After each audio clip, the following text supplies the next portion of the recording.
joined by Miss Ray Whitaker.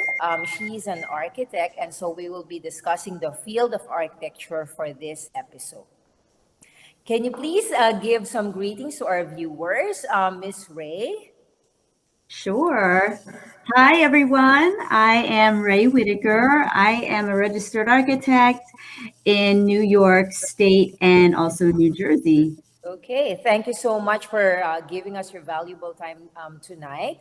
So, first of all, we'd really be interested because most of our viewers are from the education sector, students, parents, stakeholders. So, how and when did you get interested as a young person in your field? Did you know about your field of study at that time, the field of architecture?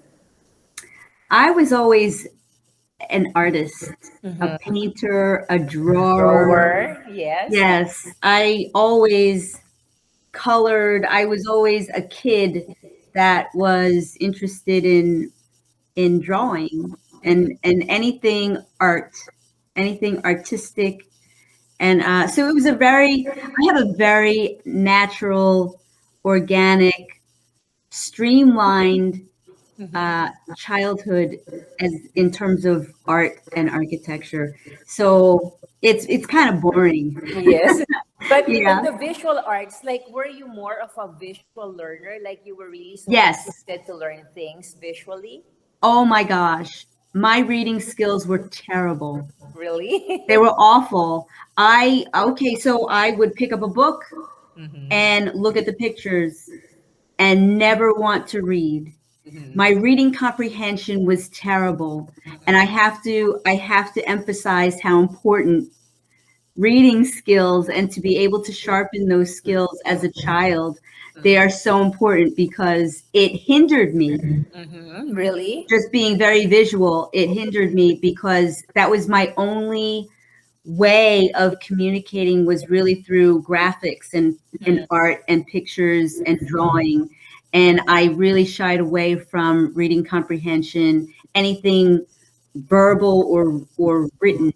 I would much rather, I gravitated more towards the visual graphics. Yes. So, And how and when did you actually decide? Because you had this childhood where you were more of a visual learner, but seriously, how would you then make the decision?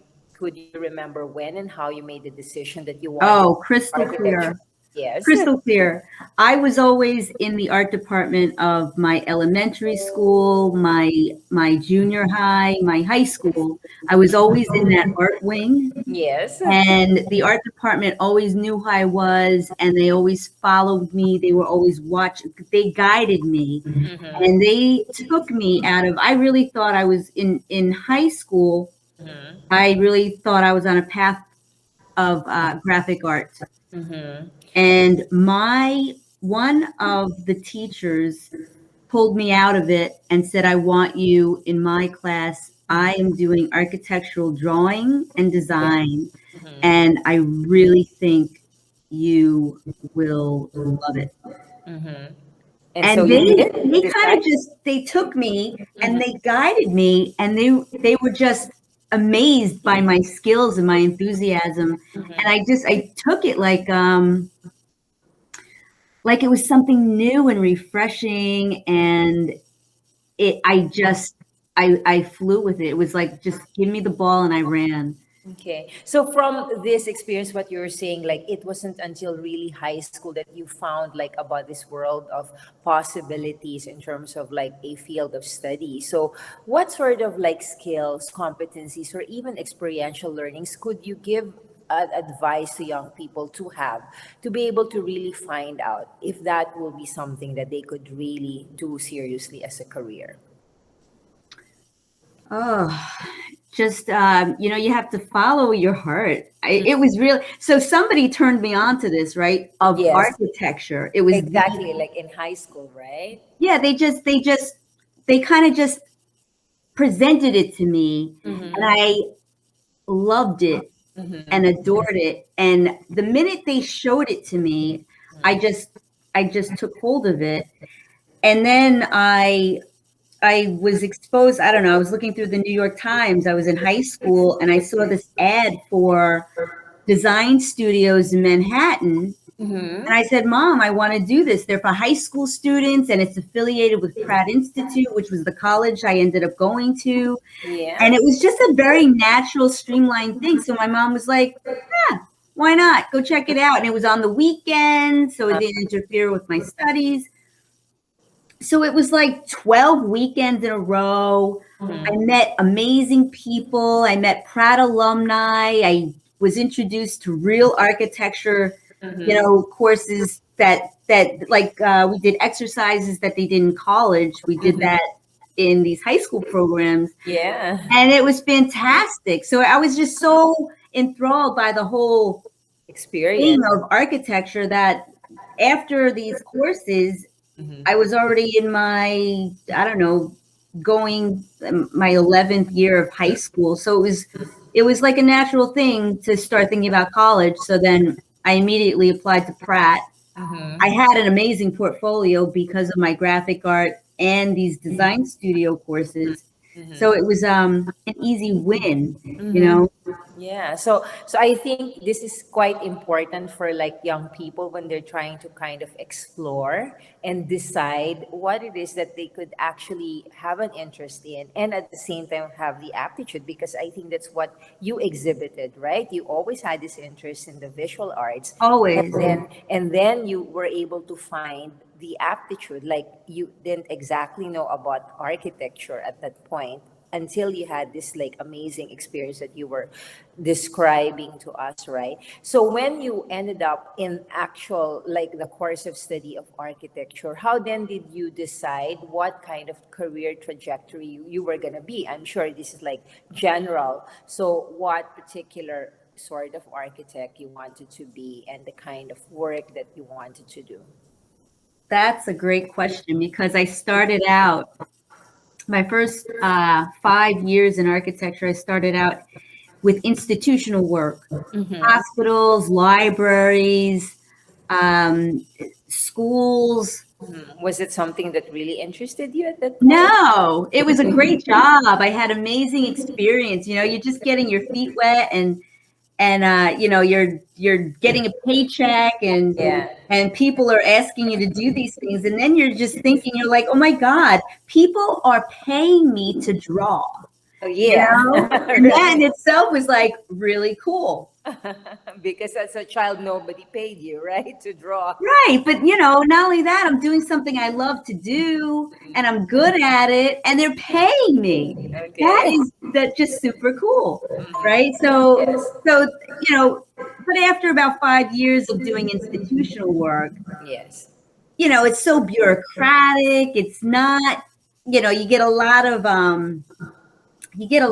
of nuts and bolts tasks, not very creative, But even that I found was fantastic, because I was learning so much, about flashing and roofing and how things go together, and structure and waterproofing, and how to build a cavity wall, just all these new things that are very cool. But after a while, it gets a little boring, because Yes. how many roofs are you going to design, and how many, it's like, and hospitals and schools, they're so Very similar, right? It's very similar. Like, well, the projects are fun, but it's just bureaucratic. okay. Bureaucratic is boring and red tape and stuffy and just right. So I was offered an opportunity to check out the private industry doing high-rise residential with private developers. Okay. And this architectural firm that was hiring was like the most premier in all of New York City. And I was like, all right, why not? I have nothing to lose. Okay, so you did. And so I did. I fell in love with private development, private real estate development, and high-rise luxury condos and rentals, and it's so sexy and fashionable and glitzy, and Trump, and it was just so very exciting and new, right? So I just took hold of that, and I ran with it, and I was there for a long time. Was this really like something like you found out, as you said, you had this opportunity, and what were like the different avenues? Because it was like a new and exciting field, as you've mentioned, right? And there was all like something more creative than what you had previously done 5 years before that, right? Right. And so like this whole creative process, could you say that this is like a characteristic or a quality that a young person should have if they're going to be in the field of architecture? Um, I'm not understanding the question. So, because this whole creative process, right? First, you were doing institutional, right? And then later on, you were talking about like high-end developments. So it's a different design process that you've mentioned. Oh, So totally. totally right. So, could you say that as an architect, before a person should even consider going into the field, that this creative juices, this position to always be on the creative side, that's like an absolute necessity to be in the field of architecture. That's a quality, right? You have interest, you have aptitude, but are you There are creative? so many different facets involved with architecture there, and you really have to master, or you really have to embrace all of them to be a great architect. You can never ignore the nuts and bolts. Okay. All So right. So to have important that kind of base foundation, right? is so important, because I even today I know architects that are so high on themselves and they think they're the best designers, but they don't have any idea of how to build a building. Okay. Yeah. Which I think Aesthetics, right? not terrific, Yes. right? So there are so many different facets, and I really think architects have to be able to embrace all of it and want to learn all of it. To be a great designer, you really should know how to build, Okay. because sky's the limit. When you can design something fantastic and you know how to really maneuver your way around structure and the nuts and bolts, Yes. you are not limited. And your design details are much better, and they work. They work more so than, somebody that's really trying to make something and they don't have that knowledge.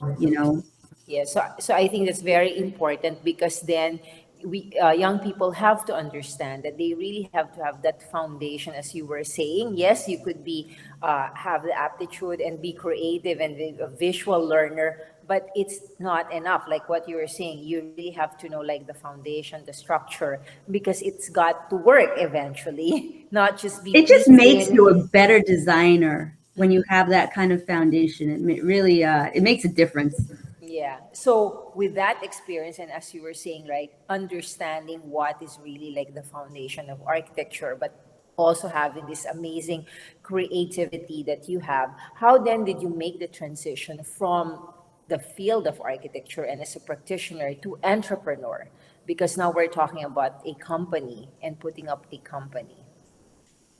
Oh boy. So, you know what? I've had many, many years of being the architect, To project. building Yeah. high rise buildings in New York City, where, you can never get bored with it. But you see every facet now of not just being an architect, but developing a building, right? You Yes. see the construction side of it, you see the architectural side of it, you see all of the design consultant sides of it. But the one area that was always a mystery to me, and I always had a curiosity for, was the ownership side, Okay. the Yes. development side, the developer side. All Yes. right, because they always keep that information close to the vest. Sure, because that's your trade secret. Right. So there was always that curiosity. And in order for me to gain that knowledge, I had to go to them. Yes. Right. So I actually didn't reach out to them. Okay. they reached out to me and asked me to come on board. And it was a very difficult decision for me. As much as I had the curiosity to be on that side, my passion for architecture was enormous. I Yeah. loved what I did. I loved the people I worked with. Mm-hmm. I truly didn't want to leave. Mm-hmm. But the money was like ridiculous compared to what I was. I mean, I got to tell you, the salary when you're an architect, you're not making that much. The Okay. amount of passion and heart that you pour into it. Well, it's a practice of a profession, so it's almost like you have a commitment, right? It's definitely a what do you call it? A vocation. A, I know. a labor of love. Yes, A literally. labor of love. Architecture is for sure. Mm-hmm. So then to go on the ownership side, Mm. it took me, there was a good year of transition, like for me to really get myself, like, because I was so micro and really in the weeds. And then when you're on the ownership side, you really have to be able to step back. And look at it. Yeah, and look at it as clearly as you looked at it before when you were in the weeds. And I couldn't, I had trouble doing that, I was so used to being in the weeds, but when you're on the ownership side, you just don't, you can't be in the weeds like the So architect. you had like this transition period wherein you're uncertain, right? Whether that was going to be a step, Yes, right, for you, yes. because you've always had like this passion and interest for architecture. And why would it come after all of those years now? It was curiosity enough eventually, what you mentioned about, like, well, it's different once you become the owner, right? But then what did you find out in terms of like the differences, the similarities, and what it extracted from you in terms of commitment, like from architecture to ownership? I'm afraid to answer that because I don't want to discourage anybody that wants to get into architecture. But I got to tell you, being on the ownership side is just so much more fun. It's so many, and you have so much more control. Instead of only one piece of the action, right? Well, it's you call the shots. You call the shots. The art, and I thought I did when I was the architect, but I really didn't. You have so You much more found out. control. Yeah, on the ownership side. But in order to do That. my job well from the ownership side, you really have to go through all the steps that I had gone through being the architect if you really want to do it well. Yes. So that was a definite advantage. So you're talking about like the nature of the business that you wanted to get into. So isn't it logical that if you did decide, like when you were deciding to go to a business, you built on the skills that you actually acquired as an architect? Yes, absolutely. Right? So if in case they wanted to actually make a leap from, let's say, a practice of a profession, then that's going to be your base, right? That's what you're actually leveraging in this business because you have a distinct advantage already having been a professional architect, right? And it's a Yeah. company, right? So then when you did make the decision already to go into the development company, so, what were like the different avenues now that you were exploring, but still always using your skills as an architect? Like, how was that development business? Oh, I don't even know how to answer that. It gives you, well, it gave me a different perspective, Certainly. you know, just on being an entrepreneur. It's you absolutely look at it from a more business side, a more economic point of view, and how to benefit and serve people.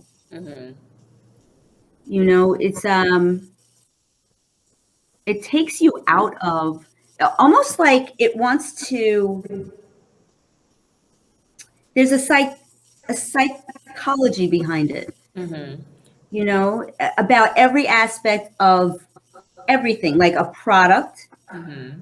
You want to bring it to market. Mm-hmm. Who's your target market? Yes. What what what are they seeking? And how do you market that product? It really exposed me into all of those avenues, Mm-hmm. to With all the way to the user when they're occupying the building, to the whole operations management. um, how did that design, was that design successful? mhm, Did it serve the need? of the customer, right? Right, Yeah. ultimately. And all of the things that went into it, the materials, the surface materials, the did it weather correctly? You know, I mean, there's so many things now that I think about from an entrepreneur side, all the way through to the marketing of the product. Yes. So definitely like from that inception of like when you were an architect, you focused actually of course on like the visual and the materials and the design, right? But didn't really have that perspective like, okay, The how would this, overall yes, outside yeah, view of yeah. bringing something to market, and how success, you know, really rating something a success or a failure. Because the successor would be like you're actually what the demand of the market is, you're able to fill that demand, right? With Right. what you're saying is you didn't exactly have that same perspective when you were the architect of a project, You're right? so in the weeds, you can't see the big picture. Okay, yeah. So with that now in mind, so eventually, from the real development or the real property development with the high rises, was it a natural progression now that you're going to get a certain part which is like electronic components, Bronco Power Boost, for example? Well, to now go into the Bronco Power Boost, it's actually very similar. Mm-hmm. You know, that whole train of thought. Yes. You know, you have a product, you have a target market, you have to market this thing, and where is the demand? Mm-hmm. Where do you want to bring it? And how do you want to market it? It's all parallel. Mm-hmm. So from that, would you say it's really a transformation for you? Like when from the first time that you became an architect and you were like, gee, wish I'm getting paid because I'm drawing, and this is what I love. To being in the weeds, as you were saying, and then getting the big picture, and now having again a parallel evolution. Would you say that was like a journey for you? Oh, a blessing and a journey, and so incredibly exciting, because we're on that journey now, and we're just living it, and it's very fulfilling. Yeah. So, what advice?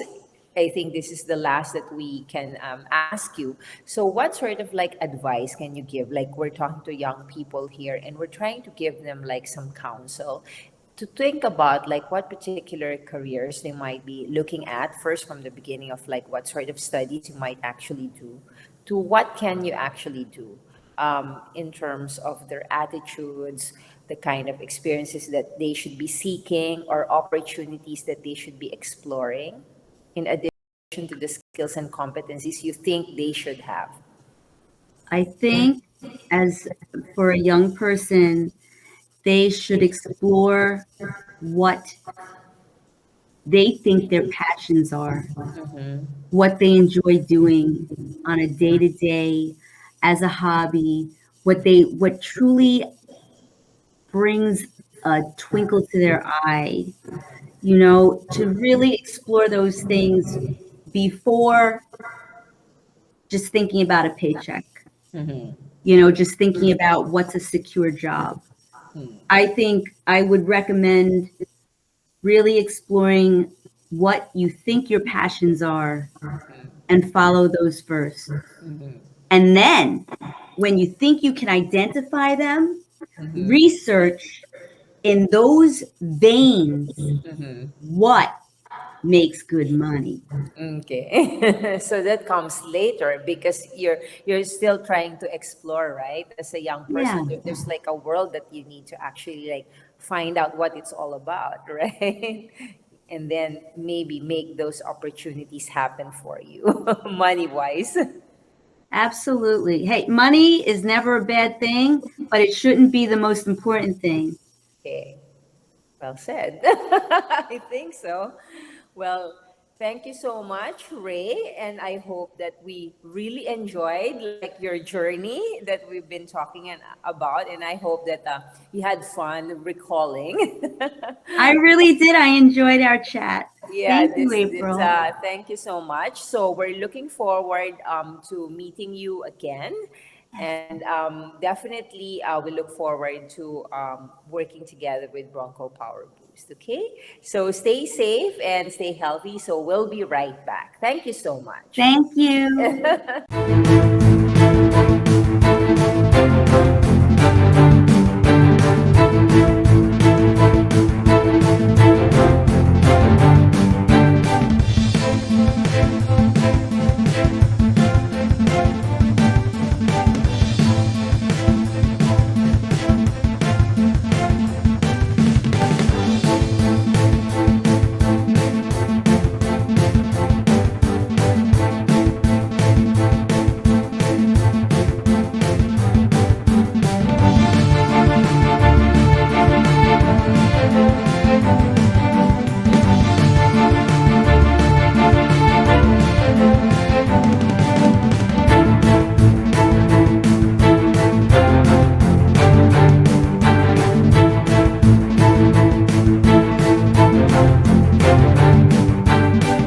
Good day to all our viewers here in AAA Live, where your academic goals are advanced and achieved. So this is Amian April Alcazar, PhD, and today we're joined by Dr. James Clark. He's a professor of mathematics and computer sciences. So maybe you can give your greetings to the members of our academic community, Dr. Jim. Good morning or good evening, I guess, where you are. I'm glad Yes. to be here. Thank you so much for giving us your valuable time. And I'm sure our young people, when they hear your field, would be so interested to find out how and when did you actually decide that you wanted to be involved in mathematics and computer sciences, because most young people would actually not be interested in numeracy in the first place. Well, first of all, when I started out, computer science did not exist. Yes. I grew up in a small town in Indiana, and it was a rural community. And my mother taught in a one-room school. Yes. My father What was the name of the town where you grew up? it was Boswell, Indiana. Mm-hmm.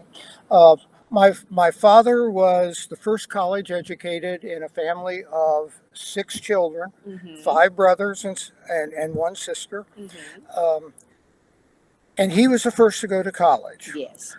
It was always expected that I would go to college. And even at an early age, my father was a teacher also. So Yes. even at an early age, What did he I teach? assumed I would get.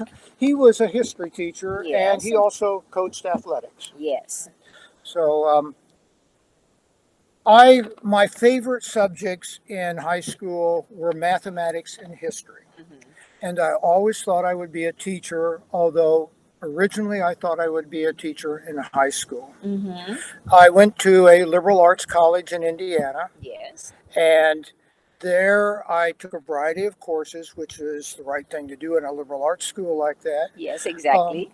And I was trying mathematics, and I was successful at that. And so at the end, coming to the end of my college career, I said, well, I don't know if I want to be a high school teacher. I think I'd rather teach in college. So that was when you decided to go into graduate That's studies? correct. Mhm. Right. And I had a lot of help from my advisors at DePaul University, was the name of the university I attended, to help me make the right selection of graduate schools. Mhm. And so I went to graduate school in mathematics. And I got a PhD in mathematics. I was lucky enough in those years. This was the years right after Sputnik was launched. If you're a Yes. young person, you may not have heard of Sputnik, Mm. but But it now we do. revolutionized. There's Yeah, the name of a vaccine oh, right yes, now for COVID called Sputnik. yes, that's correct. Uh, and at that time, the United States was perceived to be behind in the space race. So there Yes. was several national programs, one called the National Defense Education Act, that I was fortunate enough to receive a fellowship to attend the University of Missouri and pay for all my expenses for at least the first 3 years. Yes. And I was successful in receiving a PhD from that university. I see. So, what kind of skills and proficiencies do you think young people should actually develop, not just because they want to be in the field of mathematics, but because mathematics is really a practical aspect of our lives and what we should actually be oriented towards? Well, first of all, you have to be to be successful in mathematics or computer science, you have to be diligent. Yes. And you have to be willing to work hard because the subjects do not come easy to most people, including myself. You have to be strong at critical thinking, which is probably the most important thing, and problem solving, Yes. and Definitely. willing to experiment in a variety of things, and perhaps even work alone and working on solving a problem. And so eventually your career trajectory took you, of course, to join the academe. So how did you actually develop the crossover now to computer sciences as an extension of your mathematics education? Okay. In the late 1970s in the United States, the curriculum in colleges was changing quite a bit, and Yes. computer science became an area of critical need. Yes. There was ironically, when I graduated got my degree in mathematics, I was told that there would always be a need for mathematicians Yes, in definitely. higher education. And just about the time I graduated, things sort of closed down in the job market in mathematics.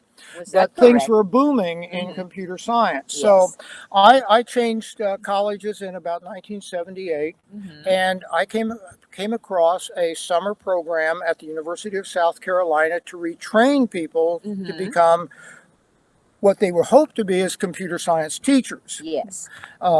And I took part in that 3-year program. And during summer schools, when I was not teaching at my other institution, Yes. and that's how I started my career in computer science. Uh, After 3 years, I took a position at the University of Tennessee at Yes. Martin, where Yes. we're speaking from today. Exactly. And I switched to computer science at that particular time, and that's all I taught, except for maybe one mathematics course Yes. in the 31 years after that. Yes. So, what advice can you give to young people about the possibilities of making a shift of a career or either a field of study, if not immediately after they've studied, but towards when they have their careers already, just as you've done, because it's a natural progression for them to might eventually explore some other field of study? Well, I think people do this all the time. They change career.